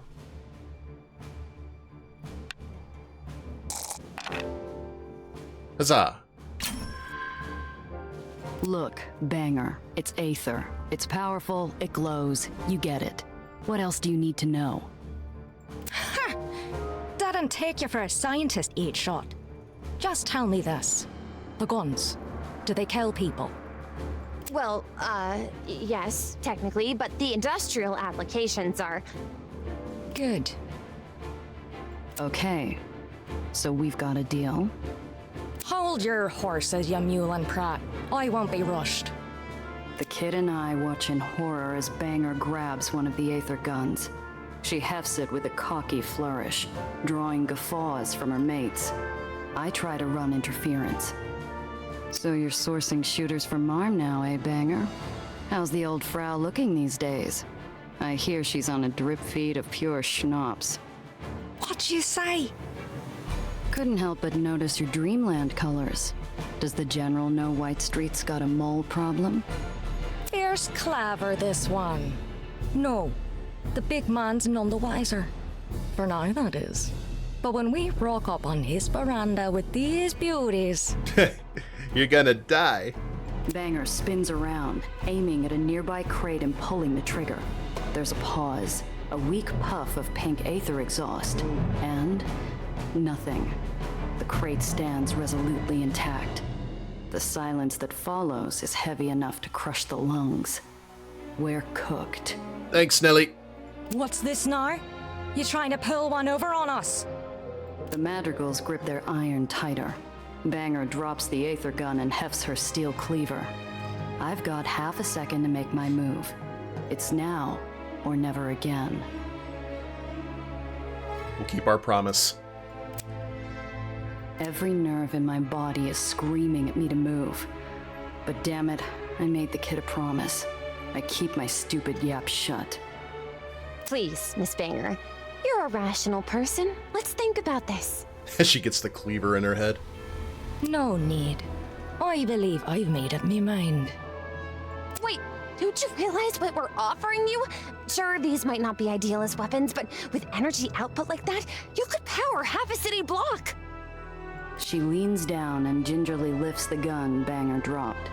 We all watch with dumb astonishment as she jams a cable from the gun into the motor of a nearby crane and connects the leads with the touch of a metal tool, which sets the crane whirring in a sudden screeching burst of electrical power. Like an ape tossing a beach ball, the crane flings the crate it's carrying across the warehouse. The Madrigals recoil, as it smashes with terrific force against a metal bulkhead behind them, shattering into splinters. Science! Nellie returns to Banger and tosses her the gun, which she catches only by automatic reflex. She doesn't speak. Nobody does. With the cash you'll earn by selling these, you could buy enough guns to fill this entire warehouse. But I do hope you'll consider an alternate path. Right. Well, fine then, I suppose. Quick as silver, Banger's boys shuffle the crates away, and I find myself accepting a wad of cash from Banger like we're both in some kind of dream. The gang waves us off, and we start back to the car. And we will never speak of this again. The deal went off without a hitch. You did wonderfully, Gia. And thank you. Huh? For trusting me. Well, we all gotta start hustling somewhere. 8-shot. Those things are effectively useless, so I don't feel too bad about it on the whole. Right. Let's get out of here before Banger figures that out. Job's done. Let's get back to Tiana. Cool. Okay, let's look at our inventory real quick. We have got in our pockets a sealed envelope to Tiana, containing Banger's payment for the weapons on the train. We've got a record. Alright. Was there anything else to look at? No.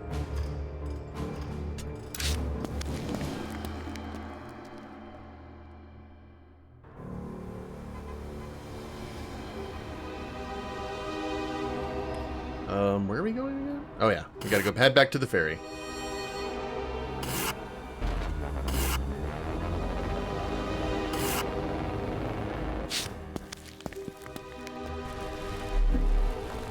Whoa, why are we here? Oh, I think I clicked on this first. Worried mother. The listless aftermath of Eli's deadly parade. Whitecaps wander about, cleaning confetti and scorch marks. It would be quiet, if not for the old woman pleading with a whitecap sweeping the street. I'm looking for my son. Have you seen him? Sorry, ma'am. I really can't help you. Gia, we should help that woman. He's ignoring her.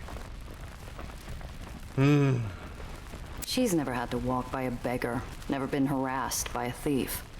If I stop her now, she'll never learn why you shouldn't make everyone's problems your own. I'm right behind you. Please, could you help me? I don't know who else to ask.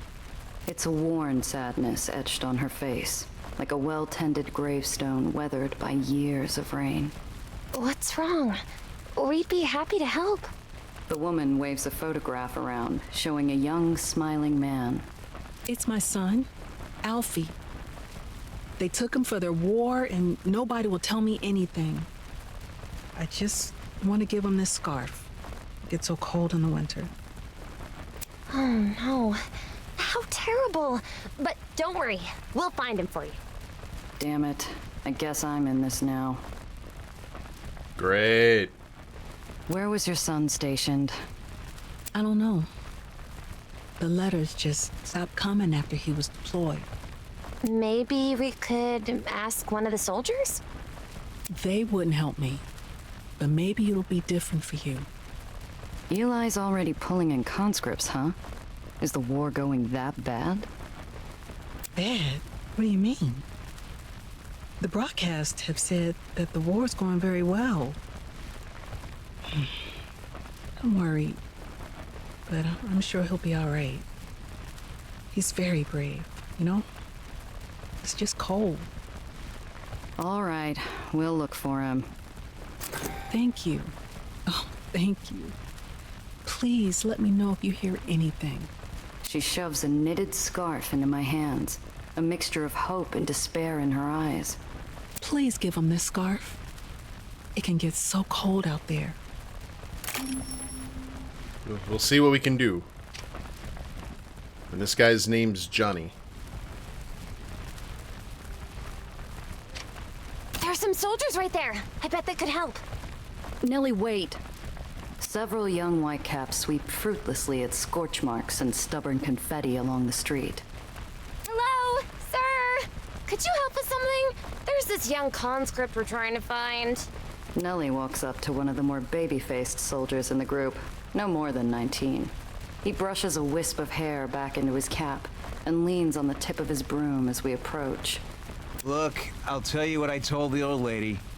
We don't know where he is. Ooh. Oh, we don't have any cigars.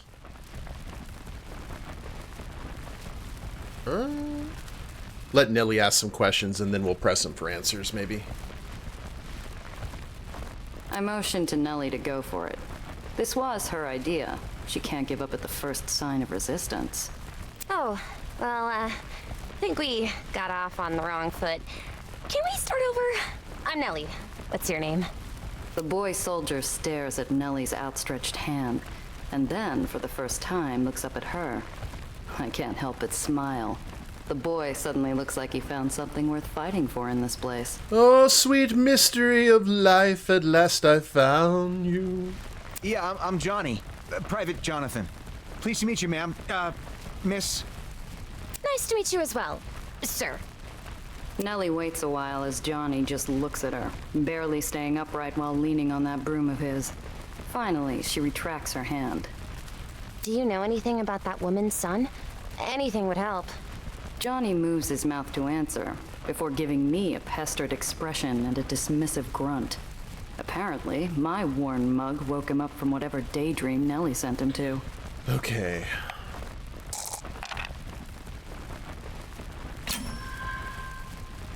That woman is gonna keep coming by if you don't give up something.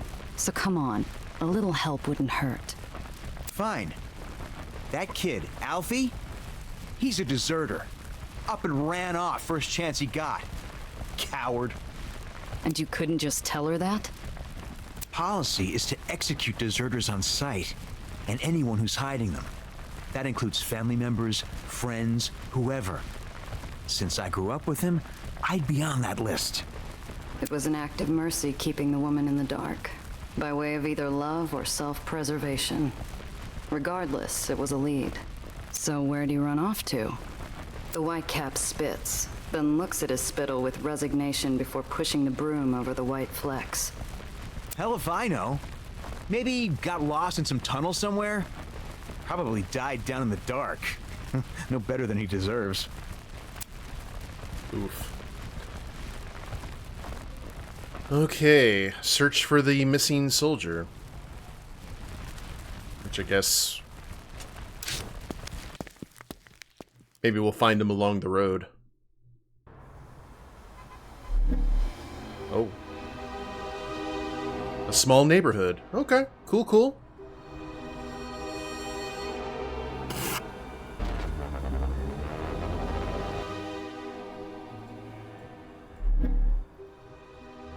I love getting sidetracked.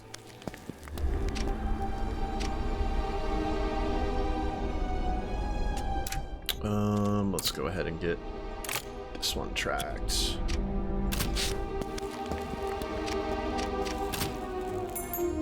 Anything we want to sell?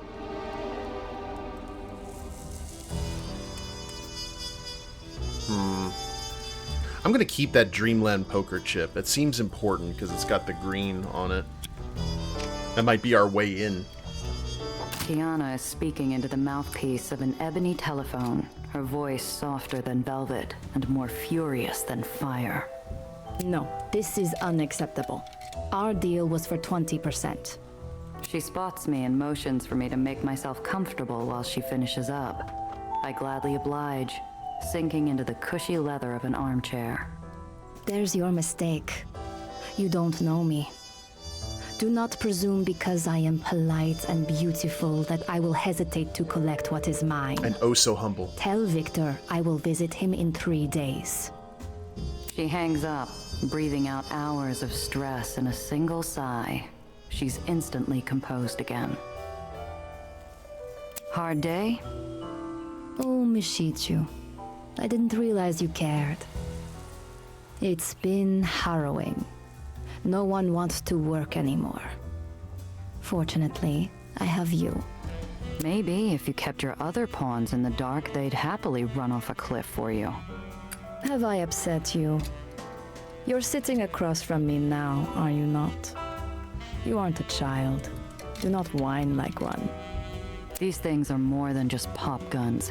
You could bring down an island with that kind of firepower. That doesn't bother you? No, it does not. I know better than to visit the kitchen to see how the cow is butchered. I simply enjoy my steak. Well, bully for you. Some of us still have a conscience, you know. Barely. Ha! Come, come. Tell me how things went with the madrigals. Smooth as silk. Even got a bit of help from the kid. Really? Yeah, she neutered the guns, but managed to convince Banger to buy them anyway. Well, well. How remarkable. I hand Tiana the wad of dough and wait patiently as she counts the bills. Satisfied, she places the cash in a cigar box and hands me a slip of paper. Your payment as promised. Woot.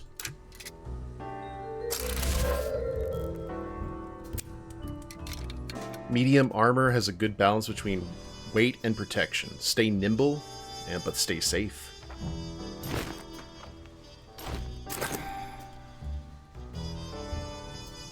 What do you think this stuff is going to mean for the lowers? Well, I do not have my great-grandmother's gift for sight, but my guess would be it will mean the same thing it usually means.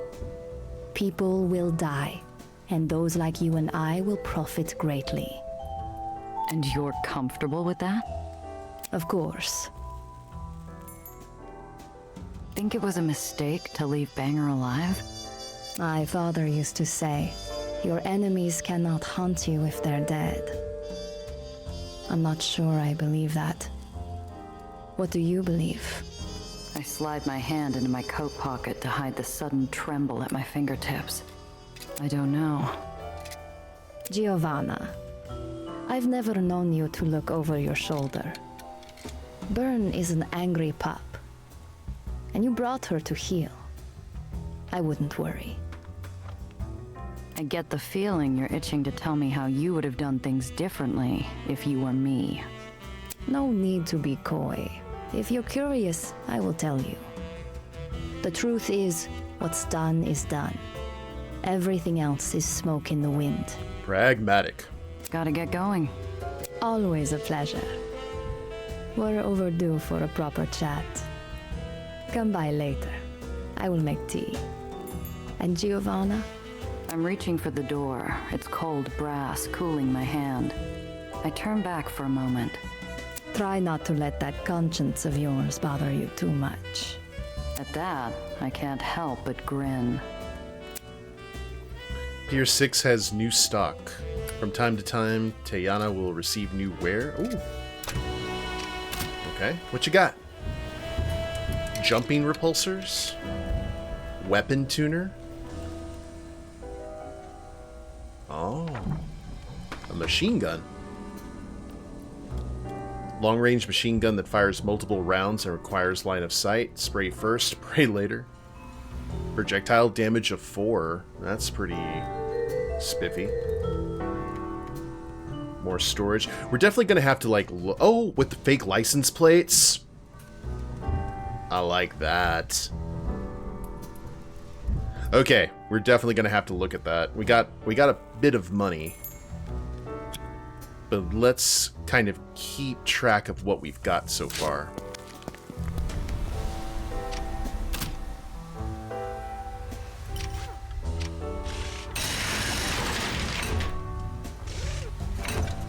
Let's get our armor.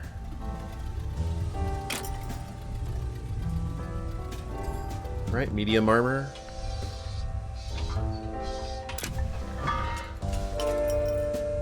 This vehicle will become undrivable as it's overweight. Oh no.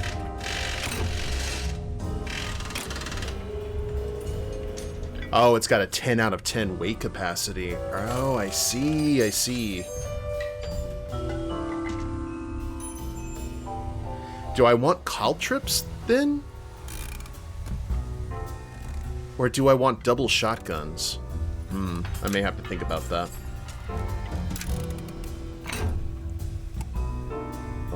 We got plenty of weight here on this truck, though. So we'll equip the basic armor here.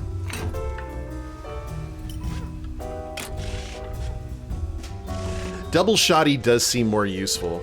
Yeah. You know what? That's spot on. Let's do that. Let's see if we can. Can we? That gives us 8. How much is the shotgun?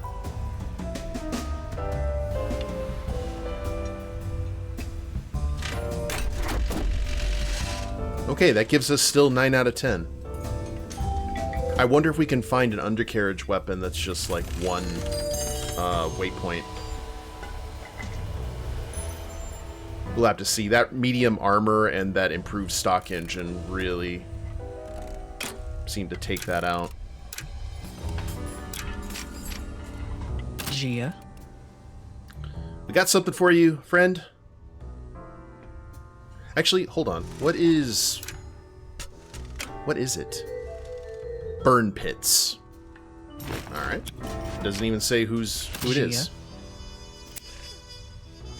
Found this in some officer's personal luggage. It got lost in transit. Probably wasted on them anyway.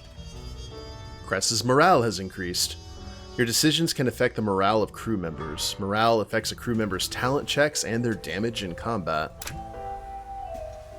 She is confident. Both hands on the wheel, yeah? I wouldn't have thought any other way, to tell you the truth. Alright, we're gonna go ahead and increase Daredevil. I don't know how many... Well, for each round you avoid taking damage... Oh. Alright. We're gonna do that.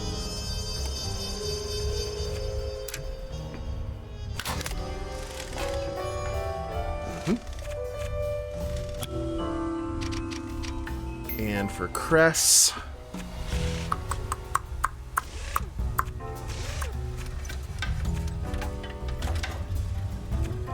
I don't know, I kinda like what we're doing here. Let's raise Grease Monkey again.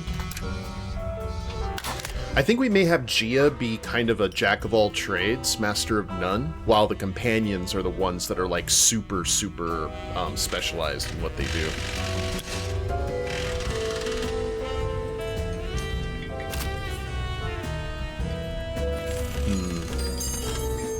Yeah, the caltrops are +2 weight.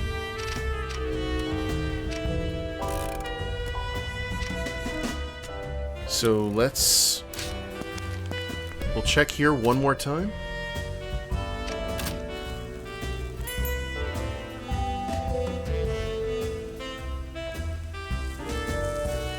We could get a machine gun. It's 167, but it would replace the shotgun and give us a full 10. I do like the thought of that. But I also want a fake license plate as well. Sell for 25.